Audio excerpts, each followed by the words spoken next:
नमस्कार दोस्तों, मैं यश तिवारी। आप देख रहे हैं क्रिकेट फटाफट का 819वां एपिसोड। आज 4 दिसंबर की तारीख है और रोज की तरह आज भी आईपीएल के हवाले से दिन भर की 10 बड़ी खबरें स्पेशली नीलामी को लेकर आपकी स्क्रीन पर परोसेंगे।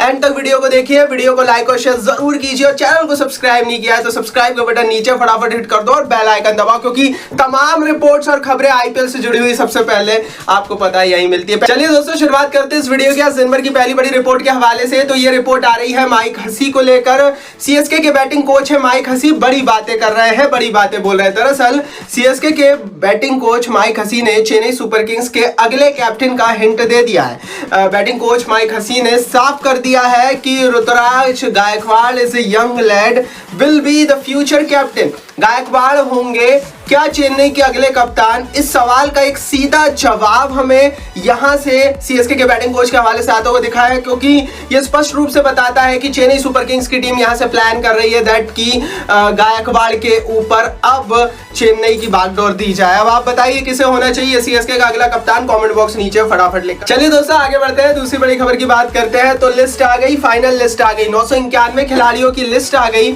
आईपीएल नीलामी से पहले। हालांकि 2 दिन पहले ही ये लिस्ट आ गई थी, लेकिन बहुत सारे लोगों का ये सवाल था कि क्या यही फाइनल लिस्ट होगी, क्या इतने ही प्लेयर्स पर नीलामी में बोली लगेगी? तो यार इसका सीधा जवाब मैं आपको बता देता हूं। दरअसल ये जो 991 खिलाड़ियों की लिस्ट आई है ये फाइनल नहीं है, ये सिर्फ रजिस्टर्ड प्लेयर्स की लिस्ट है। इसमें से लगभग 500-600 प्लेयर्स को सिलेक्ट किया जाएगा और उनके ऊपर शॉर्ट लिस्ट खिलाड़ियों के ऊपर फिर बोली लगेगी। तो दूसरी बड़ी खबर थी जिसका सीधा जवाब अब आपको शायद मिल गया होगा। आगे बढ़ते हैं दोस्तों, तीसरी बड़ी ब्रेकिंग न्यूज की यहां से बात करते हैं। तो बड़ा सवाल, बड़ी बात, बहुत सारे लोग बोल रहे थे कि नीलामी की तारीखें भी चेंज होंगी और कोची जिस वेन्यू पर नीलामी होनी है वो भी चेंज होगा। लेकिन बीसीसीआई ने, आपको पता होगा कि 23 तारीख को ही, 23 दिसंबर को ही कोची में नीलामी रख दी है। लेकिन आपको बता दें कि इसके पीछे का कारण भी है। दरअसल नीलामी सिर्फ इस बार एक ही दिन की होने वाली है। क्रिसमस का जो हॉलीडेज वीकेंड रहता है वो लगभग 8 से 10 दिन का होता है। मिनी आईपीएल की नीलामी मतलब मिनी ऑक्शन है, तो इतना ज्यादा हेडेक नहीं है टीमों के ऊपर, बिकॉज ऑलरेडी प्लेयर्स रिटेन है। इसीलिए बीसीसीआई ने यही सोचा कि क्योंकि एक छोटे प्रारूप में नीलामी हो रही है, इसे जल्द से जल्द खत्म कर दिया जाए। एंड दैट इज व्हाई नीलामी को जनवरी में नहीं आगे बढ़ाया गया। तो बहुत सारे लोग पूछ रहे थे भैया क्यों आगे नहीं बढ़ाया गया, जवाब मिल गया होगा। चौथी बड़ी रिपोर्ट की यहाँ से बात करते हैं।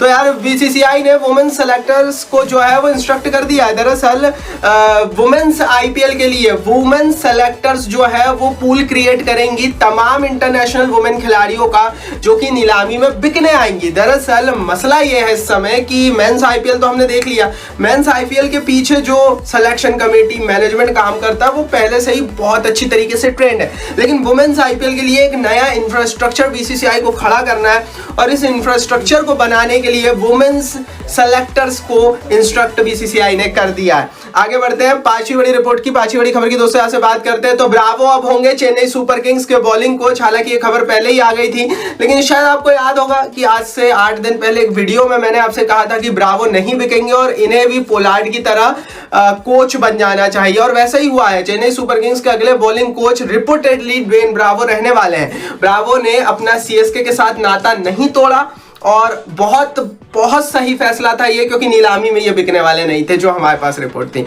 आगे बढ़ते हैं दोस्तों, छठवीं बड़ी खबर की बात करते हैं। ये 3 टीमें नहीं खरीदेंगी एक भी बड़ा प्लेयर। दरअसल रिपोर्ट यह है कि इन तीनों टीमों ने, और जो स्थिति इनके साथ बनी हुई है, ये एक बड़ा प्लेयर नहीं खरीद सकती हैं। टीमों के नाम सुन लीजिए, रॉयल चैलेंजर्स बेंगलोर, केकेआर और राजस्थान रॉयल्स। आरसीबी केकेआर का बैलेंस पर 10 करोड़ से भी कम है और राजस्थान रॉयल्स का बैलेंस पर लगभग 10 से 15 करोड़ के बीच में है। और जो अभी लिस्ट आई है 991 खिलाड़ियों की, इसमें 2 करोड़, 1 करोड़ और 1.5 करोड़ की बेस प्राइस में बड़े नाम है जिनकी जरूरत होती है। तो ये सारे बड़े नाम की जो बिडिंग है वो 5-6 करोड़ तक जाएगी एवरेज रूप से, और 5-6 करोड़ रुपए का एक खिलाड़ी खरीदना इन तीनों टीमों के बस में नहीं है, क्योंकि इन्हें अपने जो पैसे हैं इनके पास उसमें 3-4-5 प्लेयर्स खरीदने होंगे। तो जाहिर है जो स्टैट्स है, जो फैक्ट है, जो गणित है, वो यही बोलता है कि रॉयल चैलेंजर्स बेंगलोर, केकेआर और राजस्थान रॉयल्स, ये तीनों टीमें बड़ा प्लेयर नहीं खरीद सकती।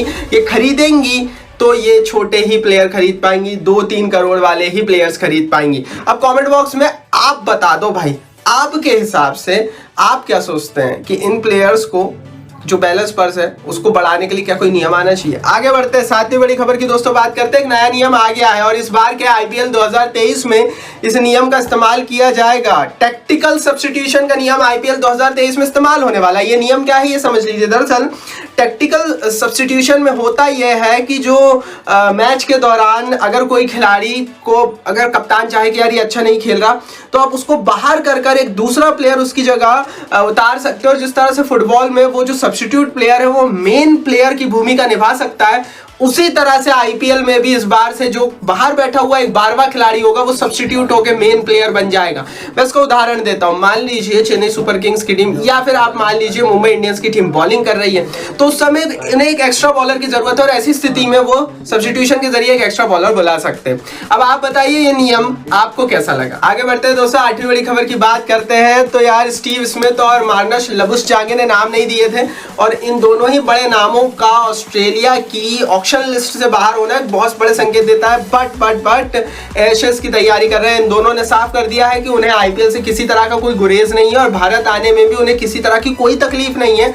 बस वो एशेस की तैयारी कर रहे हैं। अब आप बता दो कमेंट बॉक्स में कि इन दोनों ने क्यों नाम वापस लिए और क्या आपको लगता है कि स्टीव स्मिथ नहीं बिकते, अनसोल्ड हो जाते इसलिए उन्होंने नाम वापस लिया? कमेंट बॉक्स में लिखकर बताओ। आगे बढ़ते हैं दोस्तों, 10वीं बड़ी खबर की बात करते हैं। पाकिस्तानी गेंदबाज पहले तो इंग्लैंड के आगे खूब पिटे थे और इतनी बुरी तरीके से पिटे थे कि पूरी दुनिया की क्रिकेट जगत में इनके मीम्स बनने लगे थे। लेकिन पाकिस्तान ने भी जो जवाब दिया अंग्रेजों को वो भी वैसा ही दिया जैसे इंग्लैंड ने दिया। दरअसल पाक इंग्लैंड टेस्ट मैच पूरी दुनिया में इस समय रोमांच का एक अलग लेवल का पॉइंट बना हुआ है और रीजन यही है कि भैया 600 रन पड़ रहा है एक ही इनिंग्स में।